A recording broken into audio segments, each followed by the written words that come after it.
May pinapakita dito kanina yung bakit ka umiindak. Hindi naman namin narinig yung sagot mo. Pwede pa-share na lang. Hindi ko po maalala yung sagot. Baka magkaiba kami ng sagot. Okay lang. Bakit ka umiindak? Well, hindi ko alam eh. Pinakata po yata akong gumagalaw eh. But bakit ako umiindak? And it's an expression of its feeling, its passion. Kasi hindi ka makakasayaw kung hindi mo if you can't embrace your own you can't embrace who you are. You find yourself through dancing, and you dance to find yourself. And you can't really dance if you can't embrace who you are, the good and the bad, and the range of your emotion and feelings. And I guess dancing helps you find that, find your confidence, find what makes you feel. So you find comfort in dancing ba? If ever, kunyari yung mga na-stress ka or you're feeling down, do you dance then? Yeah, well, minsan actually sumasayaw ako sa bahay mag-isa. You know? Yeah, literally kahit when no one's watching, I do dance and sing. It's just It's an expression. Thank you. Ano yung reaction niya na mag-collab team kayo dito? How But does he show support? I guess I should ask you about that. You should see his reaction to that. But no, of course he's very supportive. I love that. I get to work with Nads, and it's a great experience. And sabi ko nga after this, okay, I need to work with James after. Di ba? Para iba din. But yeah, I mean, it was a pretty cool experience to work with them, with Nadine, and I can't wait for him to watch it. To cover a lot of very big hits, Ikot-Ikot, meron pa kayong Triangulo. The music is all original. So how is it like actually parang to get to cover all of these big songs and also to have a soundtrack for it now? Truly Pinoy. Yeah. For this movie, I have this video playing right now. Ikot-Ikot. It's a Sarah G original, and syempre it's a Sarah G song that I really love, and I'm super excited na nagawan ko ng version yung Ikot-Ikot. It's a more stripped down, guitar driven rendition, mas slow and more of a ballad than the pop mid-tempo original Ikot-Ikot. Pero it's part of the movie, it's part of the scenes that ginawa namin. I also got to do a really cool music video that I loved shooting. Para siyang isa lang na shot in the music video. If you haven't seen it, Ikot-Ikot. It's treated like a one shot, and everything is just walang choreography. It's just all freestyle. So I thought that was a really cool experience for me to just let loose and dance without any structure. And Triangulo also with Nadine and Nicole. Mga nyo rin yan sa movie. We got big songs. Even the OST Rose is really good, I think. So check out the OST. I think it's on Spotify, iTunes. Pwede nyo na po i-stream. Hi, Ulisa. Kasi di ba team leader ka dito? Hindi mo ba naisip na parang someday you want to put up your own dance studio? Nakikita mo ba yung sarili mo? Maybe. I haven't really given that much thought, but Para ma-share mo naman yung galing mo sa iba. well, I'm not a dance teacher, but I'm passionate about dance, and siguro kung you know, actually siguro later on, I would love to invest in a studio for sure. I want to put up a music studio first, and then siguro yung music studio na yun, nalagyan natin ang dance studio. Okay. It was a good set. It's very light and easy and fun. Syempre, this is a dance movie, so hindi pwedeng mabigat yung feeling and atmosphere. So, you know, his whole team and him directing was good and easy and fun. Alright, thank you very much. Alright, thank you din po sa lahat ng mga nagtanong. We won't be giving you guys some... sorry. Actually, hindi ko pa kasi napapanood eh. So, hindi ko alam. Hindi ko alam kung pasok ko hindi. Oo hindi ko alam eh. Oo, tama. Tama ka So, naman. Abangan na lang po natin August 7. yeah, honest answer. Hindi ko po alam. Okay, so question ulit from for Kablog, no? Oo. Ka-vlog bro. Oo, Tingin na Kablog. baka Oo. ko. Actually, Kablog bro talaga. Thank you for Kablog, bro. Oo, Kablog bro. Hindi, kasi hindi naman tago siguro sa mga tao sa netizens na kino-compare yung pelikula niyo sa worldwide franchise na Step Up. So, is there any pressure for you? Siyempre, tinanggap I mo. don't feel any pressure. You don't feel. Next question. Hindi, pero kasi diba, hindi naman siya tago eh. Maraming tao nagko-compare or sinasabi na this is a Filipino version of Step Up. So, anong pakiramdam mo doon? May kababa? Well, sorry. Hindi kasi, well, it's, as we know, it's always a thing na ginagawa natin mga Pinoy. You know, we always compare it to, diba, ni Rico. So, I guess it's inevitable. But because it's a dance film, I guess it's because they fall in the same genre. But I guess it is a dance film, but it's a Filipino film, I would say. Galing. Thank you, Kablog bro. Ka-vlog bro. Galing ng mga questions na. It was a team effort. Everyone did their parts. Mahirap kasi yun nga, maraming mga elements, maraming mga bagay na kailangang magkasundo at mag-work together para mabuo yung film. Mahirap sumayaw, mahirap mag-conceptualize at put together ng mga sayaw, training for it, working with a whole cast and learning the dances day in and out before shooting them. So it was hindi kasi siya typical na movie na it's just storytelling. You get the script, you go on set, you shoot it. Ano yung, sino yung mga tina-target nyo na mga nanonood ng movie? Mga nanonood ng movie.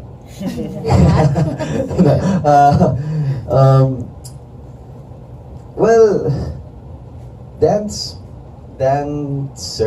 dance people, dance fans, moviegoers, if you like passion and art and love and family.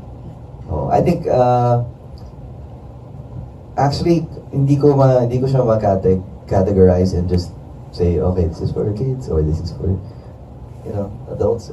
It's a good everybody type of film, I would say. May pinaka-favorite scene ka ba sa movie? Ano ba ang scene na hindi ko mag-give away? I guess this one.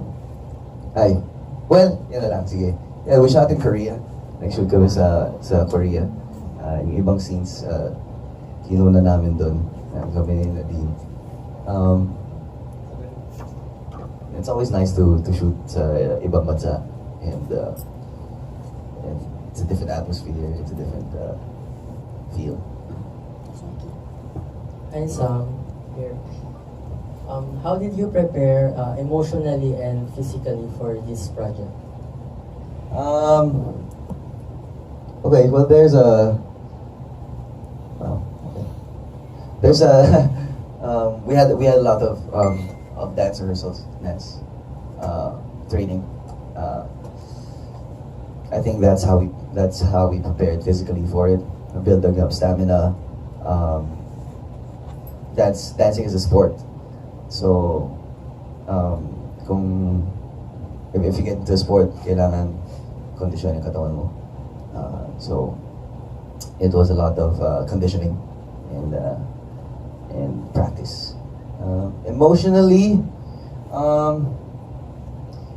I guess getting into Vince's character, given that he's similar with me. I took a lot of my own experiences and my own self into his persona.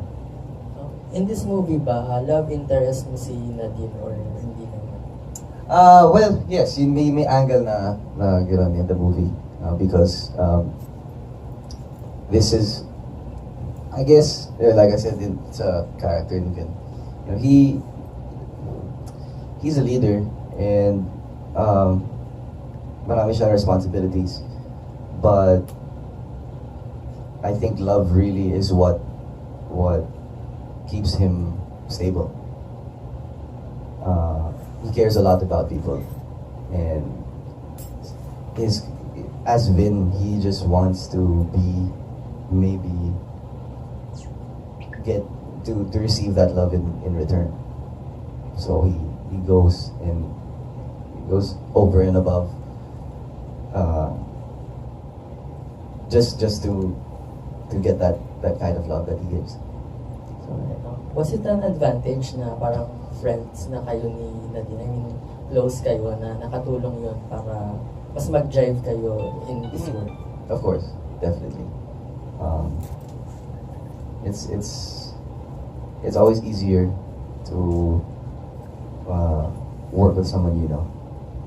So that definitely helps. Thank you. Salamat. Dance musical. Dance film. Well, I don't want to get caught up in labels. But what are we calling this officially?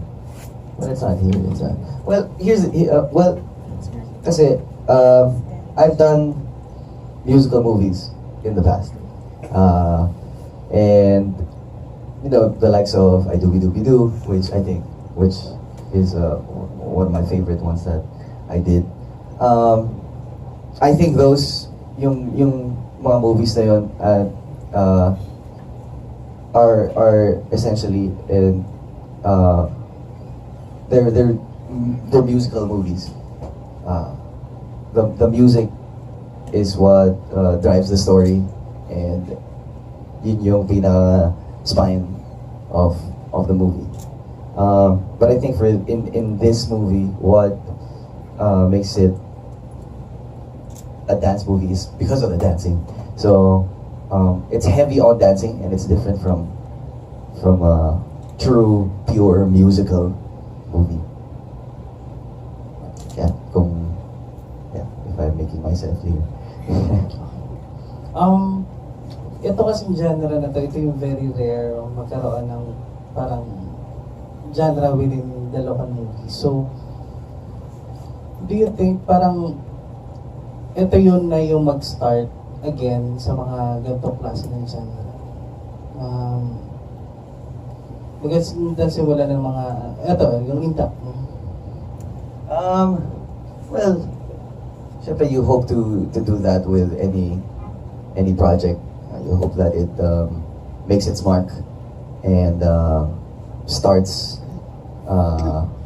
You always hope it to be a landmark type of movie that will be followed and at least be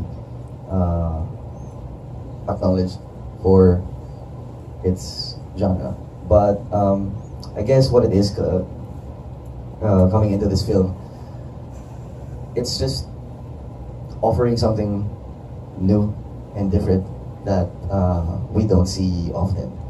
So more than trying to start something, I think it's an offering of something hear something that we don't see every day, and I hope that they like it. Di ba maraming mga pelikula, mga foreign movies na dance din ang team niya. So ano yung kakaiba dito sa Indak? Yeah, well, it follows, I guess, it's in that dance flick genre, obviously. It's in that domain, but the reason kaya siya iba kasi nandito pa rin yung Filipino element of it. Like I said kanina, at the very core, it's still a story about love and passion and family. And yun kaya siya naging Filipino dance film. It's not a typical dance film dahil you see it, even the way it was shot. You see very beautiful islands from Cebu, from well, in the movie supposedly Bantayan Island. So it's still very Filipino. Even the music plays a big part in this too dahil may soundtrack yung Indak, and we use original music in it. And so that adds a different flavor, a Filipino flavor sa movie din. Yan, sana nasagot ko yun. Paano kayo, paano na bigay sa inyo yung role? Is it tailored para sa inyo or nag-audition kayo for this? I wouldn't say it was tailored because it was already made before the script got to us. So, what usually happens, you get sent a script, you read through it, and parang if you agree and if you like it, if you want to be part It of was it, offered. then, Okay, thank you. thank you. So how was it like? Were you like a mentor to them, being, a person who has experience? With it? Actually, nakakatawa kasi parang ngayon ko lang na experience na parang hindi ko alam, kinukuya ako nila eh. Tapos may G-force pa, okay lang. Na hindi umaate. Sir, sabi ko like, ano ka ba? Okay lang, we're a dance team. Like, we're homies here. But no, it's so great to have had worked with them. They're such an energetic group, full of energy. No, but yeah, they're very talented. They're very driven. I love seeing that kind of excitement and fire in someone who wants to do really well. Yeah, they've been very exceptional to work with, and just great company to be around. And this is only going to be the first that you'll see of them for sure. Thank you very much. No, okay. It's also the name of the dance team. Indak Pilas yung pangalan namin. It's groove, it's movement. Dance is about expression, and dance is about putting emotion into movement. Ako rin, as a dancer, I think that's what I especially love about it, is that I guess it's one thing to express myself through song, pero yeah, I think it puts a different dimension dun sa emotion when I do it through movement. Kaya dancing is very close to my heart. Dancing is very close to me. I was exposed to it at simula nung maliit pa akong bata, and I guess I never stopped since.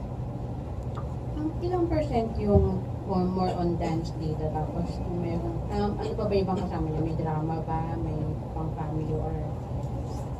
Yeah, no, it's a whole mixture of a lot of things. Syempre, dance po yung malaking factor in this movie because that's what the movie is about. But also, it's about the story of Jen na galing sa isang island, and nahanap siya ni Vin somehow. And pinuntahan ni Vin si Jen in the islands to recruit her to be part of the dance team. So a lot of the story is about, I guess, stepping out of your comfort zone and confronting the unknown. And it's a story about discovery, of self-discovery, of coming to terms with yourself and your situations in life. And it's a story about passion, about love, about relationships, about family. So when it comes to that, it's at the very core still a very Filipino film na may puso. Last na lang. May similarity ba yung character mo dito sa'yo, sa personal mo, yung sa totoong buhay? I guess, yeah, meron ding similarities, masasabi ko. Yun nga, Vince very ambitious. There's a lot that people expect from him, and he wants to live up to that. He doesn't want to let people down, especially himself. Si Vin, maraming tumitingala sa kanya as a leader, as a captain of the dance team. But syempre, that kind of pressure sometimes weighs a person down. And sometimes, he would turn to love to save him. Similar in a way that for me, I like to think of myself now to be ambitious, to have goals and a lot of dreams, and to be able to keep growing, and to be able to live up to my own expectations of myself. Be an example. Thank you. Thank you for the question. Mayroon pa po ba tayong iba? Sige, habang wala pa po, I'll just ask a question. Question. Hi Sam, good afternoon. I love this video. Yes, hi, good afternoon. First time niyo ba magka-work ni Nadine? In the movie, definitely. How is it We've working done with shows her? together, mga live shows, but I think acting-wise, ito yung first time na kami magkasama. Paano ba nangyari? Nag-jive na ba kayo agad or paano ba? Yeah, definitely. Of course, I mean, we've been friends for a while now. And I think that's what made it a lot easier and a lot more fun to do. Siyempre, having, we already know each other. We know how to, we were around each other all the time. But on set, siyempre, we still bring that there. Pero, iba rin eh. Actually, iba rin siya na-experience kasi parang ngayon, parang work, you put us in a work atmosphere, and I guess it's a little different. But definitely, the fact that we know each other helped a lot. I understand na parang kinoreograph ba kayo ng G-Force?